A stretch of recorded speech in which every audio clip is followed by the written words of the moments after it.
How mitakiapi, Nichajikinle, Tokeya Wachiu. Again, hi relatives. My name is Tokeya Wachiu, which means comes dancing first. I'm a member of the Oglala Lakota tribe and also the Halawasa Pony tribe. The Lakota people are based out of South Dakota, and the Halawa people are based out of North Carolina.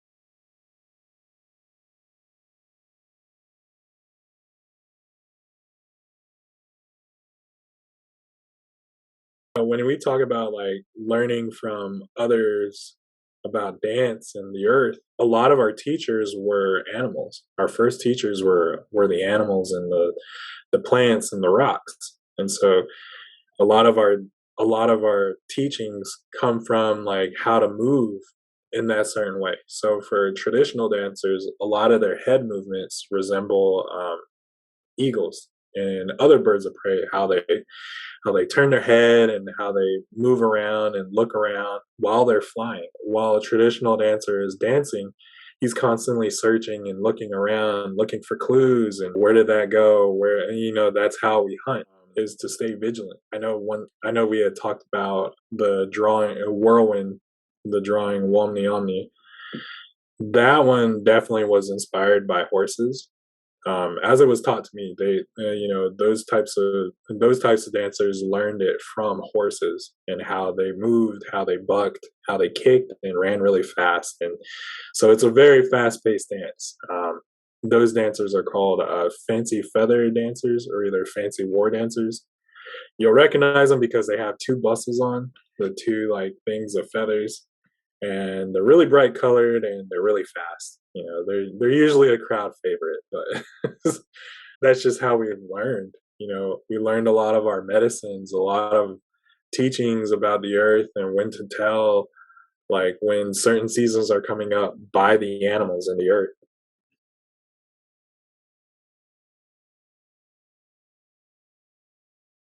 Speaking of horses, I love that you refer to your motorcycle as your Uh, pony. yeah, when I first hopped on it and I took off down the road, I like stopped and I was just like, oh man, like this is the first thing that I can think of was like it's just like riding a horse. And like I grew up riding horses as a kid, and so being able to hop on a motorcycle and find that love again in something that I don't have here in the city, that really made my connections with me. Is it was definitely something that I'm happy that I did. So,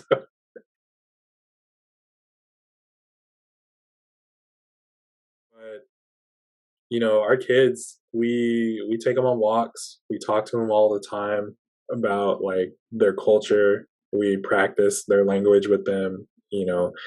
My son was barely a year and a half, maybe a little less than that, when he started recognizing sage. And when we would bring that out and we would start burning sage, he would start understanding what it was. And now, whenever we light sage, he instantly comes over and, he starts smudging himself off and blessing himself. And my daughter was the same way too. And so my daughter has sat in 24 sweat lodges and with me. And,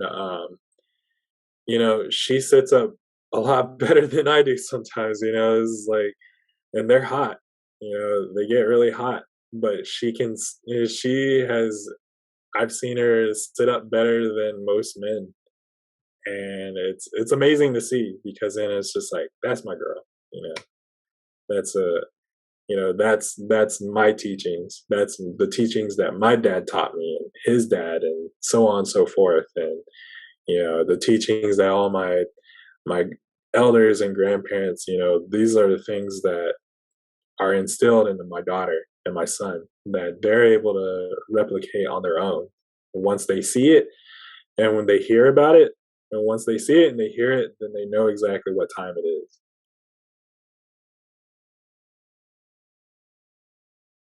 Well, I love all your pieces that show different generations relating to each other and blessing each other. It just, there always seems to be this kind of mutual connection. So, That's kind of the thing that I love doing is like being able to connect, you know, old people with young people and, older people with children. And because, all, the whole span of life is something sacred. But, especially whenever you have children involved in the mix, that's when you're the most holiest. mm, And um, yeah, you just have the presence of Creator and your past loved ones all in one area, and that's just all in one kid. So that's why we hold children and older people to such high respect because they're gonna be the closest thing that's closest to Creator. uh,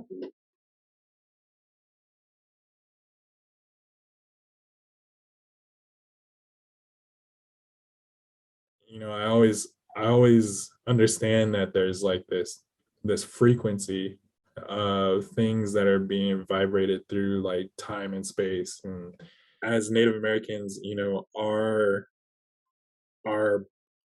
I guess you could say Bible is nature. We learn a lot from nature. That's where we go to listen to Creator and understand like a lot of our blessings. This is how we go out and have our ceremonies. There are ceremonies that require you to be alone and take away food and water from your body so that you can hear and listen. Back then, it used to be really easy to just sit back and listen to the earth and listen to like the trees, the rocks, things like that to tell you what tell you what you're supposed to hear. But now there's so much noise, so much noise and distractions. And so, it's a little bit harder. And so whenever we do have these ceremonies, you have to go the extra mile and take away the food and water to kind of like, how like people get loopy after having going long without food and water. Well, that's the other part of it is like we've always believed that when you take away those things you're detoxifying your body and learning to open yourself up, and that's why you're seeing the illusions. you know they could be quote unquote illusions or they could be real messages. That's the only way that the earth knows how to talk to us, is to take us out of the environment that we're really comfortable in. And so to take your mind and bring it out of your body and to speak to you that way, you know, that's how it's going to be able to talk to you, how the spirits and the earth is able to speak and get what they need to say to you. Like my dad was Christian. He grew up Christian, but my mom was the one that found Mormonism through her foster family. And so whenever my dad would take us to like old churches that, or either my grandparents on his side would take us to churches, we would listen to them talk. And, I never heard anything about like speaking about the earth and nature and stuff. And I just remembered that, when you spoke about the earth in church, you were pagan, like you weren't real. You weren't, the belief system that you have was not a real thing. And so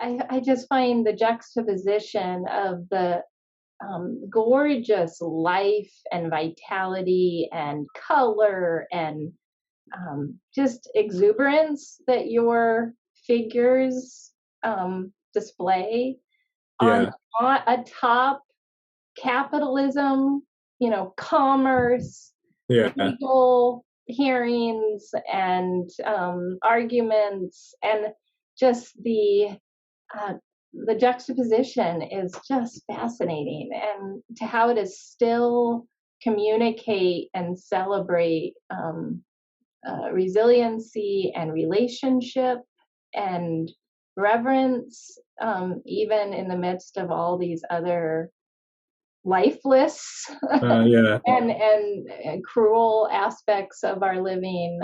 I just applaud what you're doing. I think it's just thank fascinating. you. Yeah. Thank you. That's kind of what I aim at. A lot of what I paint and draw are things that we deal with on an everyday basis. You know, whether it is like something dealing with the government, like we're still dealing with that. I think a lot of what I draw isn't very far away from how we live today because you know, we're still dealing with the oppression. We're still dealing with like living day to day, still dealing with you know, how we honor the earth. Like all of that, you know, that's still an everyday thing. Like I said, I think it's definitely something that I'm happy that I'm able to produce and show other people. Like this is still a way of life. We're still around. We're still living and thriving. You know.